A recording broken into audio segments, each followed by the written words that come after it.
এদেরকে দেশ গড়ার কাজে লাগান। এরা দেশ গড়ার কাজে লাগলে আজকে আমার দেশ অন্যরকম হইতো। সেটা না করে তাদেরকে সঠিক guide, they are not well guided. Well guided তো দূরের কথা, তাদেরকে একটা লাঠিয়াল হিসেবে, তাদেরকে একটা সেফগার্ড হিসেবে সামনে রাখা হয়েছে একটা মহল। আমি জানি না কে এটা। এদের কিন্তু ভোট উদ্দেশ্য নয়, জনগণ উদ্দেশ্য নয়, এদের উদ্দেশ্য হচ্ছে কোন রকমে এমপি হওয়া। না হলে মোসাদের সাথে সম্পর্ক দরকার কি ছিল? তুই যাবে জনগণের কাছে, তুই যাবে মানুষের কাছে। বিশৃঙ্খলা, আপনার এই মব, আপনার এই সংস্কার, এগুলোকে এবং সব ভালো কিছু ধাতস্থ করার জন্য কখনো বুট এবং লাঠির প্রয়োজন হয়। এটা বাংলাদেশে হয়েছে, বাংলাদেশের লিগাসি তাই এবং আর্মি সহযোগিতা করছে। তো এটা আমরা তো হ্যাপি, ভালো। আর যারা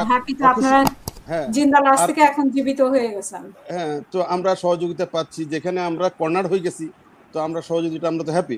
আমি আজকে খুব ভালো লাগছে, আমি খুব চনমনে যে দুইজন সেনাবাহিনীর কর্মকর্তা, আমি সাধারণত ওনাদের সাথে কথা বলতে খুব স্বাচ্ছন্দ্য বোধ করি। ছোট ছোট দলগুলোকে অশ্রদ্ধা করা, অসম্মান করা এবং তাদেরকে খাটো করে দেখা, এটা আমার অন্তত ইয়ে নয়। আপনি একজন ইব্রাহিম ত্রাওরি আফ্রিকাকে জায়গায় দিতেছে।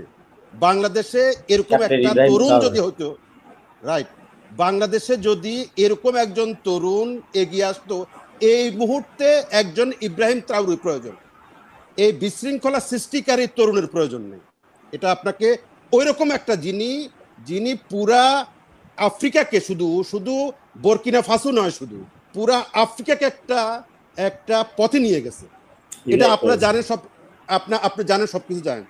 ছোট ছোট দলগুলো কেন আমি এই কথাটা বললাম, আপনি চমৎকারই বলছেন যে এই দলগুলো বাংলাদেশের ইতিহাস যদি আপনি দেখেন, এই দলগুলো বিশৃঙ্খলা সৃষ্টি করা, নৈরাজ্য সৃষ্টি করা এবং চমক সৃষ্টি করা ছাড়া আর কিছুই করতে পারে নাই।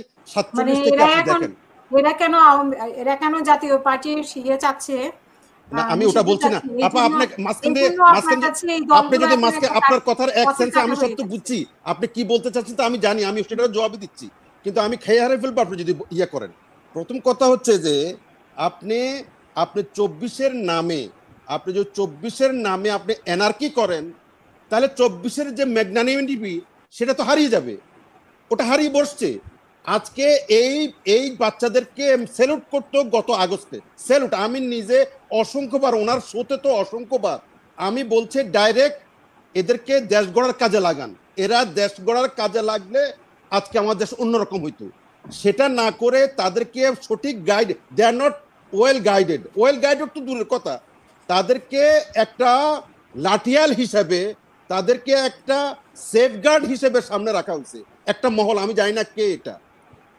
আমাদের যে হাসিনুর রহমান সাহেব চমৎকার করে বলছেন, আমি এভাবে তো আর বলবো না। আসলে আমি এটা বলতেও চাই না, আর এত বেশি সমালোচনা করছি, এই সমালোচনা মনে হচ্ছে যেন উপর দিকে থুতু মারলে নিজের গায়ে থুতু পড়ে।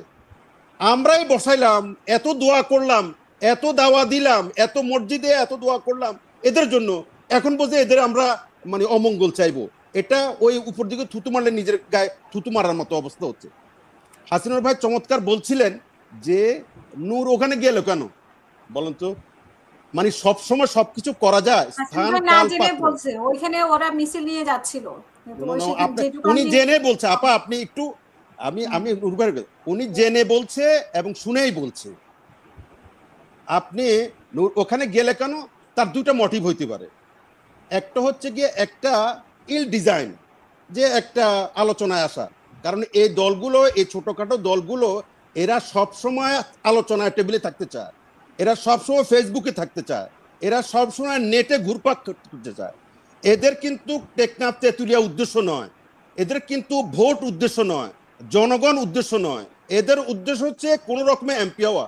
না হলে মোসাদের সাথে সম্পর্ক দরকার কি ছিল? তুই যাবে জনগণের কাছে, তুই যাবে মানুষের কাছে।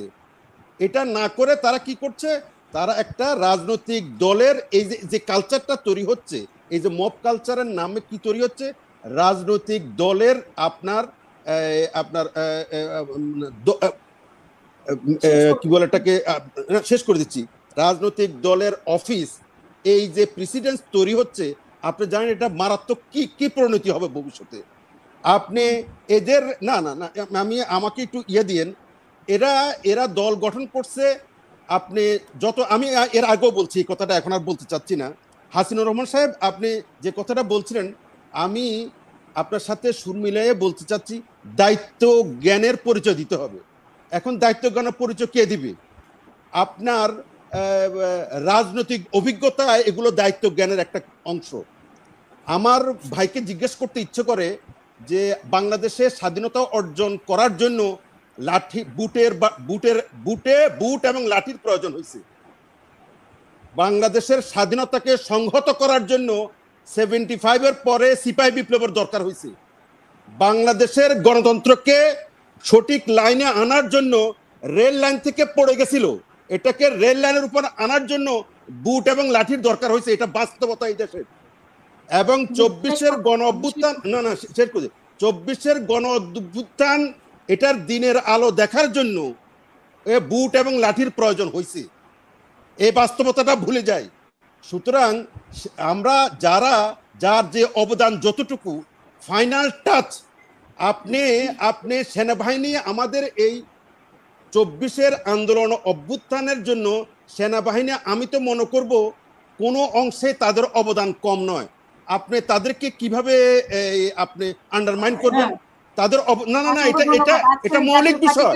এই জায়গাতে আসতে চায় না কেউ, এই জায়গাতে কেউ আসতে চায় না। আপনার এই বিশৃঙ্খলা, আপনার এই মব, আপনার এই সংস্কার, এগুলোকে এবং সব ভালো কিছু ধাতস্থ করার জন্য কখনো বুট এবং লাঠির প্রয়োজন হয়। এটা বাংলাদেশে হয়েছে, বাংলাদেশের লিগাসি তাই বলে এবং ইতিহাসও তাই বলে।